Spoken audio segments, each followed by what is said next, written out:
Graça e paz, meus irmãos. Vamos estar lendo então a palavra de Deus. Abram a Bíblia em Mateus. São dois textos hoje. Mateus capítulo 6.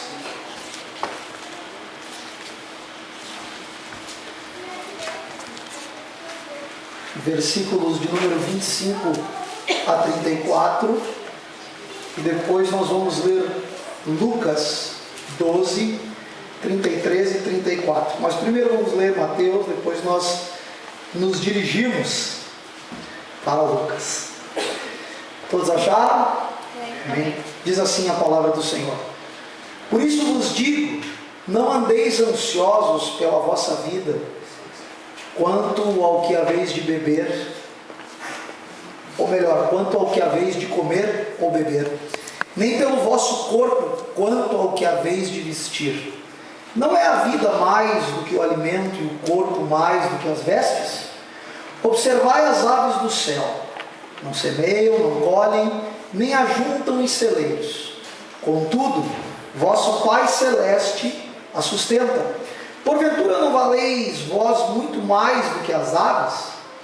Qual dentre vós, por ansioso que esteja, pode acrescentar um côvado ao curso da sua vida?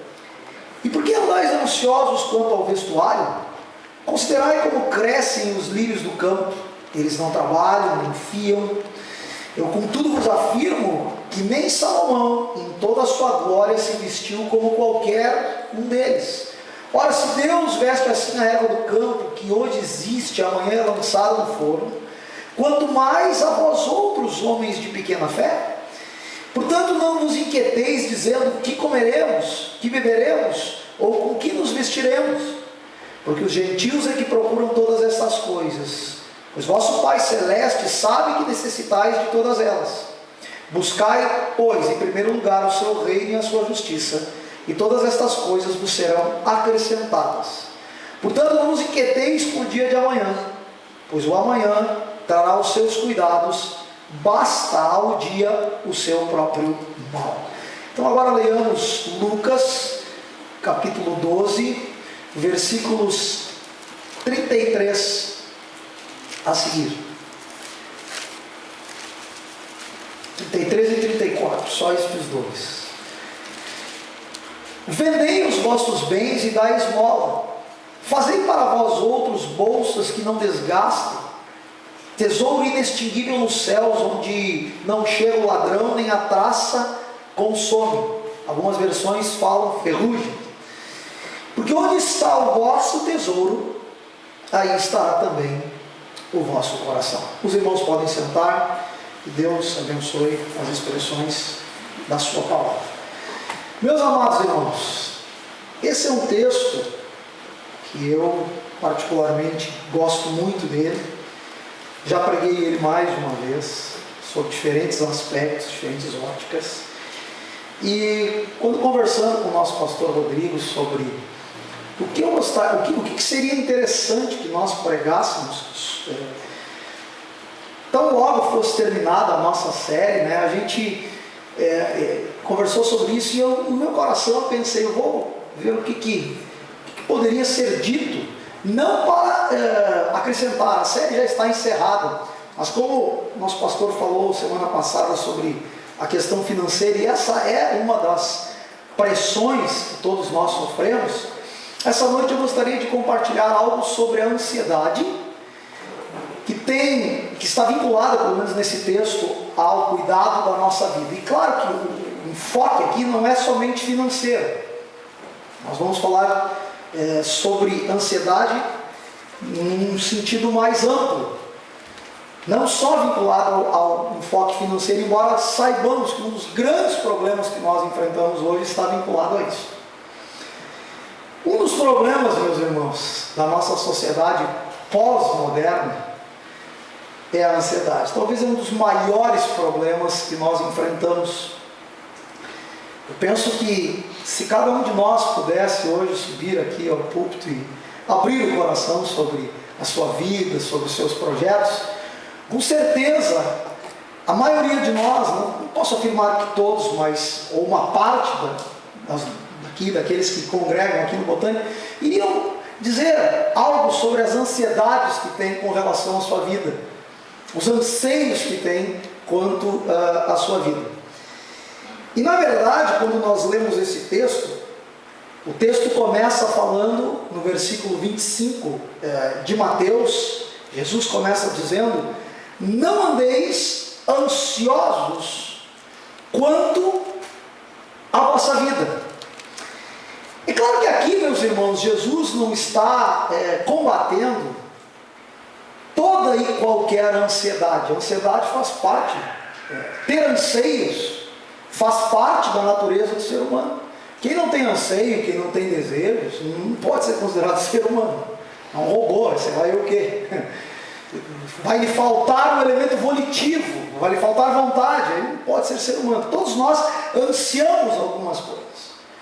Agora, essa preocupação natural que as pessoas têm, essa ansiedade que há e que está, presente na vida de todos nós, ela começa a ser preocupante, ou ela começa a ser problemática, quando há um desmedimento desta ansiedade, quando há uma ansiedade desmedida. Tanto que o texto vai trazer uma palavra-chave na língua grega, que é a palavra merimna.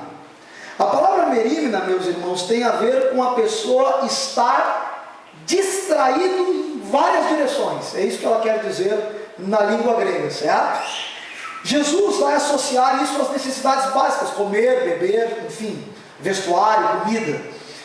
Agora, merimna, quando nós olhamos, por exemplo, aquele texto de Marta e Maria, esta palavra também está presente. Ou seja, Marta estava preocupada e estava distraída em tantas direções que perdeu a melhor parte daquele encontro que Jesus teve em sua casa. E eis que termo, embora eu não goste, meus irmãos, sou bem franco, eu uso muito o grego aqui, mas eu sei que dependendo do contexto ele vai ter um outro sentido. A palavra não tem, como diz o Dr. Carson, D.A. Carson, ela pode ser usada como termos técnicos, ele diz, ou seja, não é um termo que, uma vez definido o seu sentido, ele vai ter sempre o mesmo sentido em todos os textos, vai depender do contexto. Agora aqui, sim, é o mesmo sentido. Merimna, então, é estar distraído, estar ansioso, estar correndo, estar com a ansiedade desmedida. E aqui Jesus está dizendo, então, não andem ansiosos desta forma. E ele vai, no versículo de número 26, começar a discorrer do porquê que nós não devemos estar ansiosos. E ele vai começa comparando o cuidado que Deus tem com uma ave, que pelo menos dentro da cultura judaica ou hebraica, não tem quase valor nenhum, que é o pardal. Na nossa ele quase não tem. Nós vamos ver que o pássaro mais comum que tem hoje, que a gente vê nas árvores aí, nos fios, são os pardais. E ele vai dizer o seguinte, ele vai comparar o cuidado que Deus tem para com estes seres tão insignificantes, e que às vezes são deixados de lado. Nós nem prestamos atenção neles, nós passamos por eles de ladinho, assim, não olhamos para ele, não damos a atenção devida, ou melhor, nem é tão devida, a gente pensa assim, nem precisa dar tanta atenção a uma ave. E ele vai dizer, Deus cuida destas aves. E todas as comparações que Jesus está fazendo aqui, ou quase todas, ele vai do menor ao maior. Algumas que ele vai exagerar, talvez aos olhos de alguém, mas aqui o propósito é esse, é usar uma espécie de hipérbole. Olha, esse pardal é tão pequenininho, Deus cuida dele. Deus não deixa que ele caia sem que ele venha a morrer, que ele venha a tombar sem o seu consentimento. E ele prossegue, no versículo 27 ele vai dizer o seguinte, primeiro ele diz, ainda no versículo 26, ele manda que nós observemos estas aves e mostra que elas não têm nenhum tipo de trabalho, elas não estão semeando nem ceifando, elas não estão inquietas e Deus cuida delas. No versículo de número 27 ele continua dizendo o seguinte, elencando com isso que ele disse: porque qual de vocês, por mais ansioso que possa estar, por mais dominado pela ansiedade que possa, por mais que a ansiedade esteja dominando o vosso coração, a vossa vida, pode acrescentar um côvado à sua vida? E aqui é interessante, ele usa a palavra grega pekos. Côvado era geralmente uma medida de comprimento, mas há também um outro termo aqui pelo menos neste versículo, que é a palavra grega relíquia, que significa o seguinte: uma medida de estatura ou extensão de vida.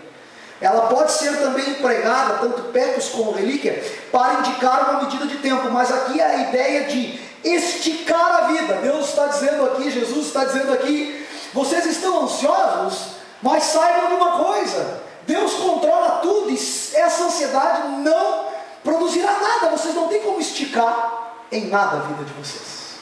Vocês não têm como produzir algo que a vida de vocês fique mais longa.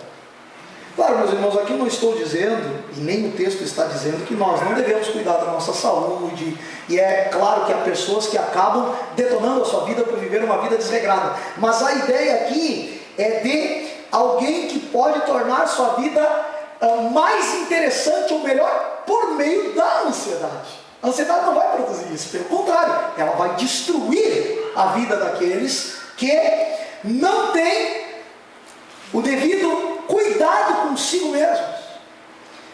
Jesus continua, versículo 28 e 29, ele faz outro contraste. Ele compara, do menor ao maior. Ele vai dizer: olhem as flores. E de novo Jesus está se referindo a um tipo de erva. Ele se refere aos lírios, mas refere-se também ao qualquer, o termo ali usado pode ser para qualquer flor silvestre. Estas ervas, meus irmãos, elas eram usadas, e o próprio lírio também, para abastecer o fogo que esquentava as pessoas. E elas, Jesus está dizendo, são mais gloriosas que Salomão em todo o seu esplendor e beleza. Ele está fazendo um contraste novamente do menor com o maior. E olha quem ele pegou, hein? O rei que mais quando se quer falar em esplendor e beleza, mais nós podemos citar em relação a esplendor e beleza é Salomão. Salomão fez um templo, que dizem os historiadores que se enxergava a muitos quilômetros de distância, a muitos metros de distância, todo branco, um templo lindíssimo. A Bíblia vai descrever o templo de Salomão como sendo uma grande obra. E em Salomão, meus irmãos, pensem assim que Jesus está dizendo, e desde já eu quero adiantar algo, que eu vou depois retomar. Jesus está falando para judeus aqui. É claro que poderia até ter algum gentil na sua plateia, mas a ideia era, ele estava dirigindo-se a judeus. E o templo de Salomão, e a época em que Salomão foi rei, foi a época de maior glória de Israel. Israel, em termos terrenais, ele estava no seu ápice. Ele tinha um exército, ele tinha uma monarquia, ele tinha um templo, um sacerdócio, ele estava fixo na terra que Deus prometeu. Ou seja, humanamente falando, falar no templo de Salomão e no templo de Salomão, referir-se ao templo, à pessoa de Salomão, ao reinado de Salomão e ao templo, ou a qualquer coisa que lembrasse algo vinculado a Salomão, logo a pessoa pensaria no período de maior esplendor que houve em Israel. Jesus pega uma flor e diz: Salomão nem em toda a sua glória se vestiu como estas flores. E eu quero dizer a vocês o seguinte: Deus se cuida dessas flores, que amanhã vão ser arrancadas e servir para ser colocada no fogo, na fogueirinha, quanto mais vós, homens de pequena fé. É muito interessante, meus irmãos, que Jesus vai fazendo estas comparações, que mais uma vez ele vai instar, no versículo de número 31, ele diz de novo: portanto não vos inquieteis. De novo o termo grego merimna. Esse termo vai se repetir. Ele está salientando novamente as preocupações que as pessoas têm com as questões básicas da vida. Se nós lemos o texto ele vai, parece que sendo repetitivo até. Jesus está querendo enfatizar isto. E ele diz então no versículo de número 31: portanto, não nos inquieteis dizendo o que comeremos, o que beberemos, ou com que nos vestiremos. E ele vai dizer no versículo 32, aí sim o que comprova que ele estava direcionando a sua palavra mais ao povo de Deus. Ele vai dizer: aos gentios é que procuram todas essas coisas. E Jesus está falando a pessoas que pertencem a Ele, ao povo de Deus, ao povo da aliança, ao povo que tem uma aliança com Ele. E Ele vai dizer: Deus sabe dessas necessidades, Ele sabe que vocês necessitam estas coisas. E Ele termina, pelo menos o texto de Mateus, dizendo: buscai em primeiro lugar o reino de Deus. A expressão ali, basileia tuteu. O reino de Deus, meus irmãos, ao contrário do que muita gente pensa, e eu sofri muito com essa expressão reino de Deus, porque quando eu era pequeno, criança e depois adolescente, até ter um encontro de fato real com Jesus Cristo, eu fui criado dentro da igreja metodista. Nada contra o metodismo aqui, meus irmãos, mas o Rio Grande do Sul, ele foi bombardeado na época da minha infância, isso lá há 30 e poucos anos atrás, com a teologia da libertação. Então, quando se falava em reino de Deus, era tudo, todas as coisas eram relacionadas a uma construção humana. O reino de Deus tem que ser construído, o reino de Deus era uma coisa mais política até. E eu cresci com um certo ranço com essa expressão. Até que quando a gente começa a estudar a Escritura e começa a ver que reino de Deus tem a ver com o domínio de Deus, com o governo soberano de Deus sobre os homens. Ele reina tanto sobre o ímpio quanto sobre o cristão. Agora, é óbvio que o ímpio, ou aquele que é irregenerado, que não crê em Cristo, ele não se submete a este reino. Mas aquele a quem Deus salvou e chamou, este reino deve ser a sua prioridade. Devemos estar debaixo do domínio deste rei, do domínio deste reino. E depois que Jesus fala sobre isso, enfatizando a necessidade de, uma vez crentes em Cristo, estejamos debaixo do domínio do reino, Ele não ignora as nossas necessidades. Ele diz: buscai, pois, em primeiro lugar o reino de Deus e a sua justiça, ou seja, tudo aquilo que implica com o reino, o que tem a ver com o reino deve ser buscado em primeiro lugar. Ele diz assim: e as outras coisas vos serão acrescentadas. De novo, Jesus compara as bênçãos, só que agora ele inverte. Por isso que eu disse que em quase todo o texto, no primeiro momento eu disse que em todo, mas em quase todo, ele vai falar agora da bênção maior com a bênção menor. Ele inverte o padrão, ele vai dizer: busque primeiro o que é excelso e saiba que as pequenas coisas estarão com vocês.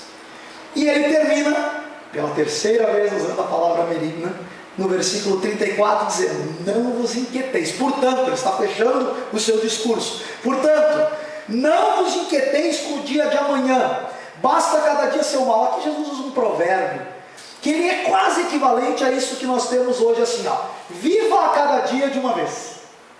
Ou seja, Jesus está sendo realista. Na nossa caminhada, nós vamos enfrentar a realidade dos problemas que estão em um mundo decaído. Cada dia nós temos alguma situação que nos desgosta. É claro que há dias que um pouco mais acentuado, um pouco menos acentuado esse desgosto, mas enfrentaremos situações que não são boas. E aqui ele não está também dando a entender, ele está até acabando com a falsa ideia de que aqueles que estão debaixo do reino de Deus não sofrerão nenhum tipo de adversidade. Sofrerão sim. E ele enfoca inclusive isto: não vos inquieteis quando vier a adversidade, cada dia tem seu mal, confiem em Deus. Lucas, o texto que eu li de Lucas, ele está também em Mateus, mas não quero entrar aqui do porquê. Os estudiosos entram nisso e é uma coisa assim bem complicada. Por que Mateus registrou antes e Lucas registrou depois? O fato é que Lucas vai colocar estes últimos versículos que eu li linkados ao texto que está em Mateus. Ele linka assim. Mateus ele está antes, também está linkado, mas eu preferi trabalhar com ele depois, porque eu acho que ele fecha de uma maneira melhor aquilo que nós estamos falando hoje. Então Lucas ele vai acrescentar algumas coisas do texto dele, mas a parte mais relevante do texto de Lucas, que é o texto paralelo com este que nós estamos lendo, ou este que nós estamos lendo, é quando ele diz assim, que nós devemos doar, dar esmolas, vender o que nós temos e doar para os outros os nossos bens ou as nossas dádivas. Irmãos, aqui Jesus não está querendo espolhar ninguém, não é essa a intenção, de que alguém agora, uma vez no reino de Deus, tem que pegar sua casa, seu carro, vender e sair dando para todo mundo as coisas. Não, a ideia é de desprendimento, desapego, e sabendo que haverão situações, sim, em que Deus nos conclamará a fazer sacrifícios desse tipo. Quando eu falo em sacrifício, essa palavra hoje é perigosa, né? Por causa do neopentecostalismo, né? As pessoas pensam em troca. Quando eu digo sacrifícios, seria não nesse sentido obviamente, de fazer uma troca com Deus, mas no sentido de, vai nos doer determinadas coisas? Sim, mas não que a gente tenha que sair daqui agora, não, olha aqui o texto está dizendo que eu tenho que vender tudo que eu tenho. Não, não é isso, não é essa a ideia. A ideia é de repartir e de não se apegar aos bens materiais como algo fixo, sabendo que eles são perecíveis. E ele vai contrastar de novo, e agora ele volta no texto de Lucas, o menor com o maior. Olha só, os bens materiais são coisas pequenas. A traça, a ferrugem, elas corroem esses bens. A palavra broses na língua grega é a palavra que é significado, ou melhor, sinônimo de ferrugem, mas ela tem literalmente um outro significado, que literalmente é isso. Brose significa aquilo que é do devorador, ou que é devorado, aquilo que é devorado por algum animal, por um bichinho, por um verme. E o que Jesus está dizendo é isso: os tesouros que nós acumulamos aqui são perecíveis, e ele está dizendo, em outras palavras, que nós devemos estar com os nossos olhos investindo, evidentemente, nas coisas que são do reino, e isso até mesmo por meios materiais, dando prioridade às coisas do reino de Deus. Se alguém quer saber, meus irmãos, o que de fato é importante ao homem, porque ele termina dizendo, onde estiver o seu tesouro, ali estará o seu coração. Se alguém quer saber de fato o que é importante ao homem, observe onde ele investe o seu tempo e o seu dinheiro. Onde a pessoa investe, mas Tim Keller vai falar isso no seu livro, Deuses Falsos. Preste atenção, aquilo que a pessoa mais investe o seu dinheiro, mais investe o seu tempo, geralmente ali está o seu tesouro. Volto a dizer, irmãos, não estou aqui querendo fazer esse tipo de dicotomia que é muito, eu invisto na igreja, eu dou oferta para a igreja, eu faço isso para a igreja, eu estou investindo no reino de Deus. Não, eu dou uma coisa boa para minha esposa, um vestido, não, aí já é carne, é uma coisa carnal, não tem nada a ver. Não, não é isso. Eu estou dizendo o seguinte, que o reino de Deus, ele se impõe sobre nós, na figura de Jesus. Ele é o soberano rei, e nós devemos estar dispostos a doar a nossa vida toda a Ele, e deixarmos que Ele conduza o que nós faremos com o nosso dinheiro e com o nosso tempo. Como empregaremos isso? Como viveremos essa realidade? Jesus insta para que nós venhamos a investir em tesouros celestiais. E tudo isso, irmãos, me parece que Ele insta como um antídoto à ansiedade. O que nós podemos aprender essa noite sobre isso? Aqui são as aplicações, né? Como diz o nosso pastor Rodrigo. O que esse texto fala conosco? Primeiro, o texto que lemos, isso tem que ficar bem claro, não está nos convidando a uma vida de responsabilidade e preguiça. Alguém pode ler esse texto aqui, né? Estava lendo um comentarista que eu gosto muito, que vou citar daqui a pouquinho novamente ele, Archibald Robertson, e ele diz, tem gente que lê esse texto e diz, mas que beleza, então a vida cristã nos move, ou melhor, nos convida a viver uma vida de responsabilidade. Não ajunte tesouro, não cuide daqui, não cuide dali, vai viver uma vida de qualquer jeito. Não, não é isso, meus irmãos. Primeira coisa é isso. Primeiro, eu estou enfatizando que o texto não está dizendo. Jesus trabalhou para sustentar a sua família, até porque, segundo a história nos conta, nos narra, seu pai vai morrer e ele vai assumir o papel de arrimo da família. Paulo, ele vai instar, aquele que dentre vós não trabalha, também não coma. O cristianismo nunca propôs uma vida de responsabilidade, ao contrário de diligente trabalho. Nosso pastor Rodrigo falou sobre a ética calvinista do trabalho, que é esta: adquirir o máximo que se pode para fortalecer o nosso negócio e dividir com os outros. Notem como foi distorcido isso pela visão que é passada às pessoas, né? O capitalismo hoje ele é fruto do calvinismo. Não. O calvinismo tinha outra visão. Doe aquilo que você tem. Receba as bênçãos de Deus financeiras por meio de um trabalho duro, diligente. Fortaleça a sua empresa e invista esse dinheiro em prol do reino de Deus e para a glória do reino de Deus, para o bem-estar do próximo. E viva, isso fazia parte também da ética calvinista, uma vida simples. Lutero: nós devemos trabalhar para ajudar os outros. Aquilo que sobra para nós deve estar à disposição da ajuda daqueles que estão necessitados. Então, a primeira coisa, meus irmãos, que o texto está dizendo é isso. Parece que ele não está dizendo isso, ele não está nos convidando. Primeira lição que nós podemos aprender: há uma vida de responsabilidade. Segundo, e agora sim, o que ele está nos dizendo? As palavras do nosso mestre, meus irmãos, são, nestes primeiros momentos do texto, uma advertência e um convite. A advertência, ela se dá a partir da seguinte ideia: Jesus não quer que nós estejamos inquietos. Ele não condena a ansiedade apenas por ela ser inútil. É inútil ansiar-se. Irmãos, vocês estão falando, ou melhor, vocês estão ouvindo uma pessoa extremamente ansiosa.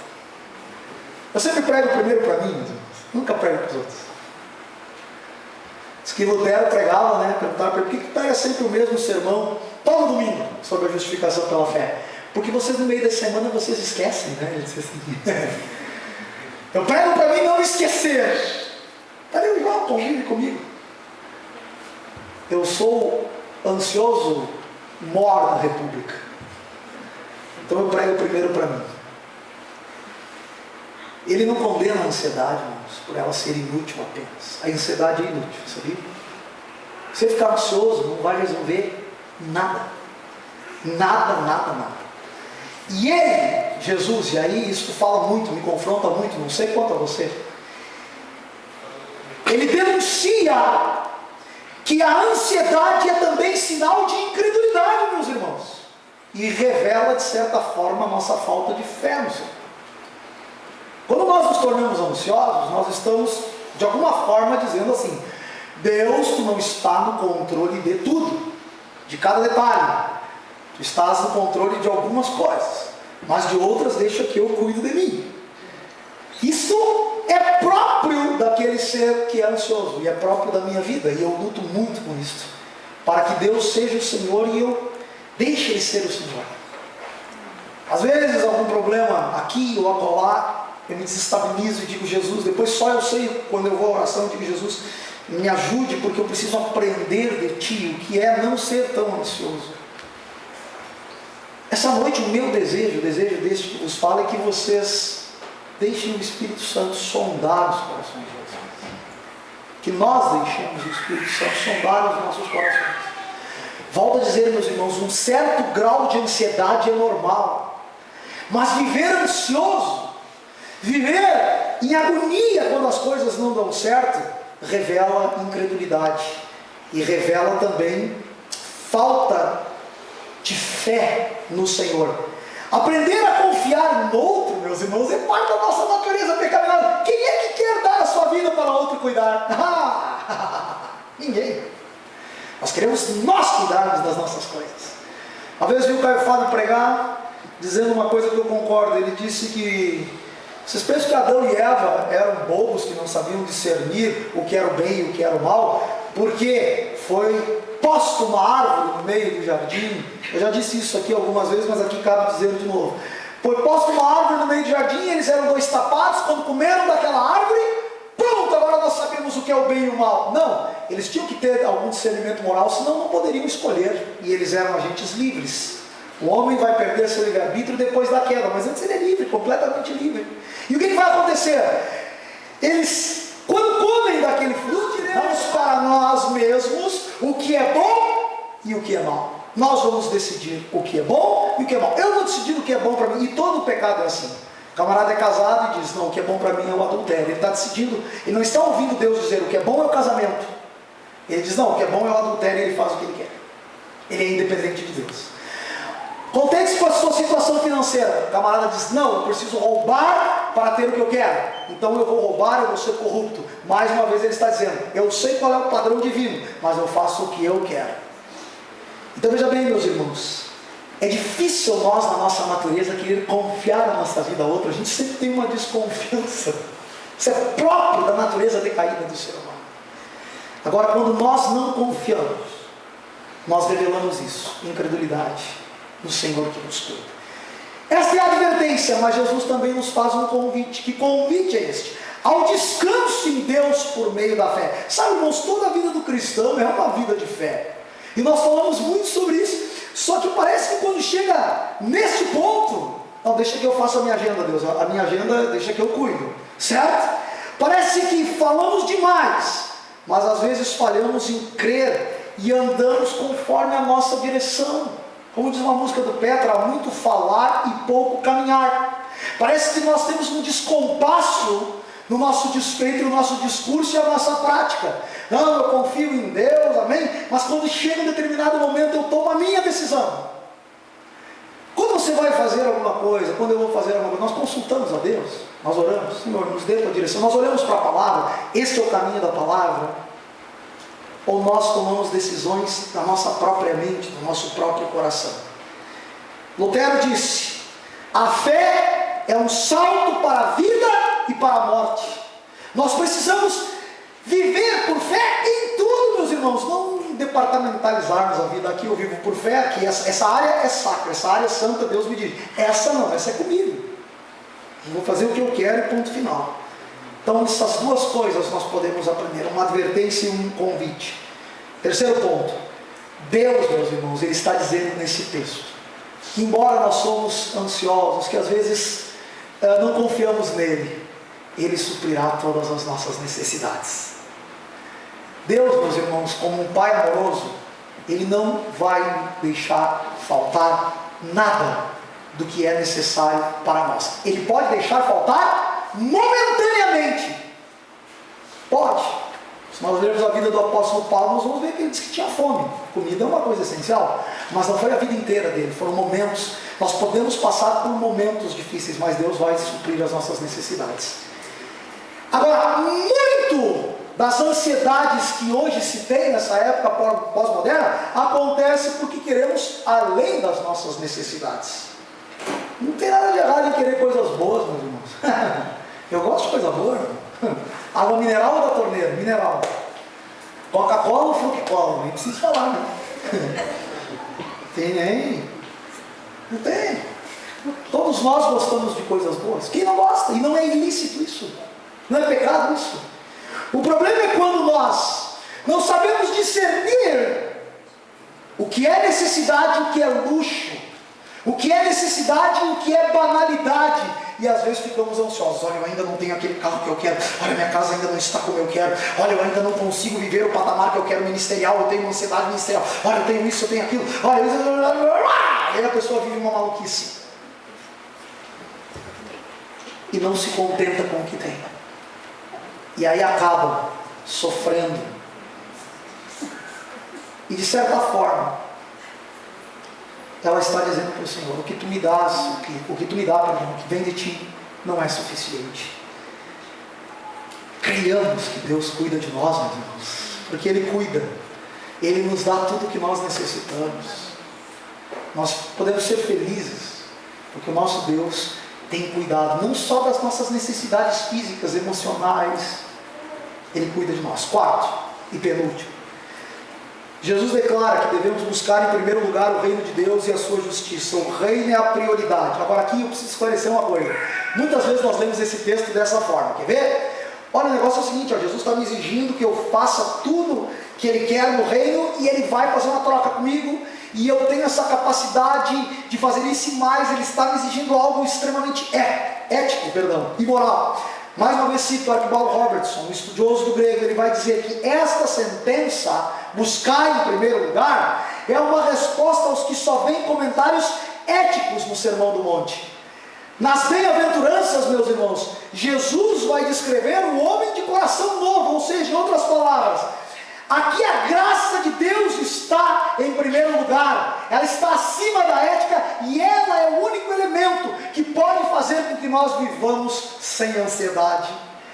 Priorizar o reino de Deus, meus irmãos, é algo que só pertence àqueles que já nasceram de novo, ou seja, a graça de Deus e não o comportamento moral está sendo evidenciado nesse texto. Só os nascidos de novo, que são filhos do reino, é que podem e devem, em amor, priorizar o reino e buscá-lo em primeiro lugar.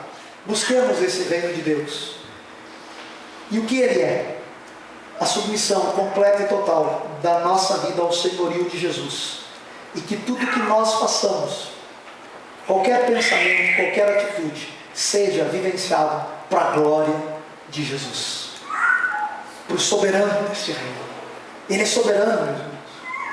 O cristianismo atual, meus irmãos, praticamente destronou Jesus. Michael Orton escreveu um livro, Cristianismo sem Cristo. Nós destronamos o senhorio de Jesus. Nós às vezes discutimos e dizemos, mas me parece que neste texto aqui Jesus não está me exigindo tanto. Parece que neste texto o senhorio dele não é tão claro. Claro que nós vamos fazer isso, irmãos. A nossa natureza, como já disse, não quer se submeter. Agora veja bem, Jesus não está dizendo assim, volta a instar com isso. Olha, você se submete, porque não, Ele nos dá a condição para isso. É Ele que nos regenera, é por meio da sua graça, é por meio da fé que nós vamos vivendo a vida do reino. É por meio de um relacionamento com Cristo, não uma ética apenas a ser seguida, mas por meio da fé. Aliás, toda a vida do cristão deve sempre se remeter ao Evangelho e a uma vida de fé, senão ela se torna uma religião igual a outra. Bem, eu fui salvo, agora eu tenho regras a cumprir. Não! O Evangelho e o relacionamento com Jesus fazem que brote no nosso coração uma submissão àquele que é o nosso Rei, aquele que reina sobre nós.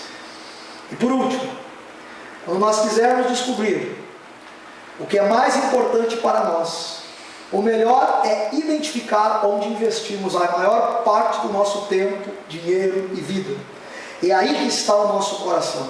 Jesus nos convida a termos em Deus, a encontrarmos em Deus o nosso maior tesouro.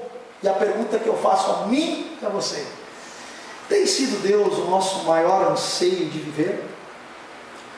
Se vamos falar em ansiedade, vamos falar em ansiedade por Deus agora. Deus é o maior anseio da minha e da tua vida? Ou nós continuamos ansiosos por coisas inúteis que não vão se resolver a partir da nossa ansiedade? Ou andamos ansiosos por coisas que perecem e gerando a nossa vida toda em cima desses projetos? Meus irmãos, aqui eu não estou dizendo que você não deve viver uma vida profícua, estude, já disse isso aqui, não vou estar repetindo, não é isso, você já sabe o que eu estou dizendo. Faça tudo o que você acha que Deus lhe proporciona para a glória dele. Agora, qual é o foco da minha vida?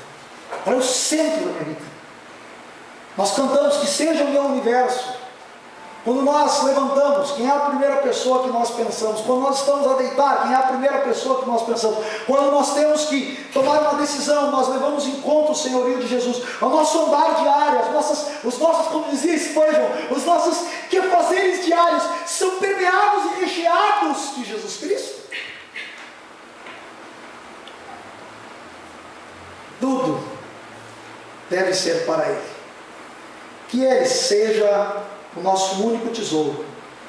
Aí a ansiedade será mínima, pois nele nos saciaremos em tudo o que precisamos. Que a nossa ansiedade seja apenas em glorificar aquele que vive e reina para todo sempre. E eu tenho certeza que quando nós conseguirmos, pela graça dele, caminharmos nesta confiança. Notem que tudo é uma questão de fé, meus irmãos. A caminhada cristã é tudo fé. Eu confio ou não confio em Deus?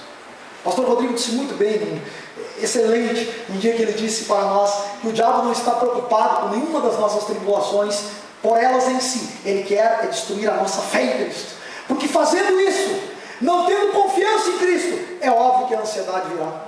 É óbvio que vamos querer controlar a nossa vida com as nossas próprias forças.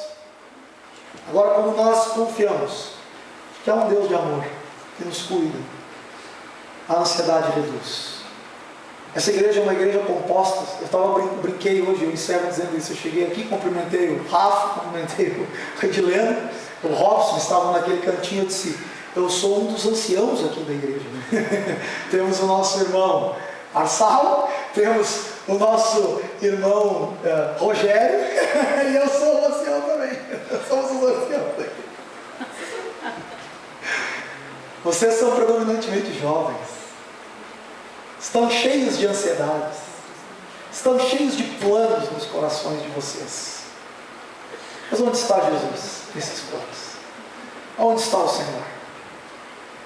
Meus irmãos, posso dizer uma coisa para vocês que são mais jovens? Sabe qual é o maior arrependimento da minha vida?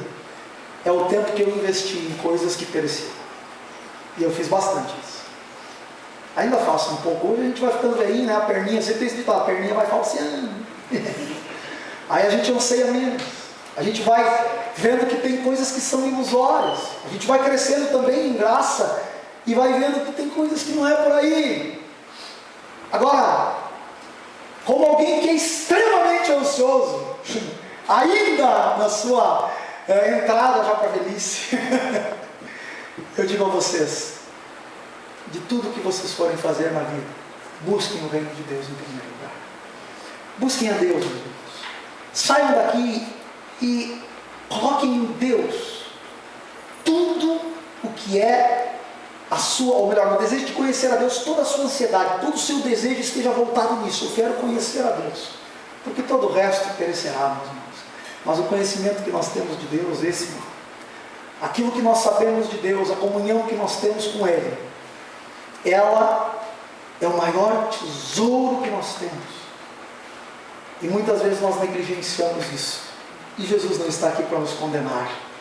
Ele está aqui para nos ajudar. E Ele quer essa noite convidar a você a não ficar ansioso por coisa alguma, mas a depositar nele todo o seu tesouro. Que Ele seja o seu tesouro. Que Ele seja o maior bem, que você possa dizer um dia: que bem eu tenho além de ti, Senhor. Que eu possa dizer isso, que nós possamos dizer isso.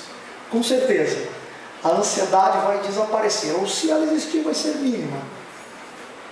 Fruto da nossa natureza decaída, que só vai terminar o dia que formos para o céu. Mas essa ansiedade desmedida, esse desejo desenfreado de se auto-justificar, de correr atrás da máquina para ter tudo o que eu quero, e se eu não tenho o que eu quero, ou se eu não sou o que eu quero, estas coisas desaparecerão se nós tivermos a Jesus como centro da nossa vida. Senão nós teremos a nós, isso é idolatria. Pensemos nisso. Jesus está aqui para nos ajudar. Que Deus abençoe a todos. Vamos nos colocar em pé em nome de Jesus. Logo após, o grupo estará louvando ao Senhor. Descansemos no Senhor Jesus. Isso é uma maravilha. Senhor, esta noite eu preguei para mim. Tu sabes que eu sempre procuro fazer isso, Jesus, mas se há um sermão que eu preciso ouvir todos os dias, é esse. Eu preciso, Jesus, não ser tão ansioso. A confiar mais em Ti. A confiar que Tu estás no controle de todas as coisas. Deus, que essa época pós-moderna que nos esmaga, que esse mundo pós-moderno que é recheado de necessidades, entre aspas, que ele não venha nos impor nada, que Tu sejas o nosso universo, que Tu sejas o nosso desejo, e que quando a ansiedade bater, que nós possamos encontrar em Ti o descanso, porque Tu és um Pai que cuida de nós, mesmo em meio às adversidades. Tu és um Pai que não quer nos retirar nada. Tu diz: eu vou acrescentar, eu sei que vocês precisam. Que nós possamos confiar em Ti. Senhor, se há alguém aqui sofrendo com ansiedade, seja pelo que for, que essa noite ele possa depositar aos Teus pés todos os seus desejos, os seus anseios, que possa confiar que Tu cuidarás da vida financeira, da vida matrimonial, da sua carreira, da sua profissão, dos seus sonhos. É Deus que nos cuida. Tu és maravilhoso, Jesus. Nós Te louvamos e Te pedimos que a Tua advertência esteja em nós, e Te pedimos também que o Teu convite seja aceito por nós, para a glória do Teu nome. Amém.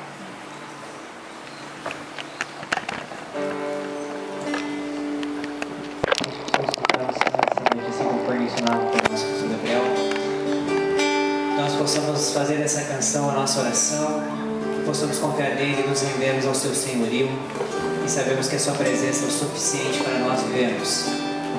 Nós não podemos andar ansiosos, preocupados com o dia de amanhã, mas confiar que a sua presença é suficiente em nossas vidas. Amém?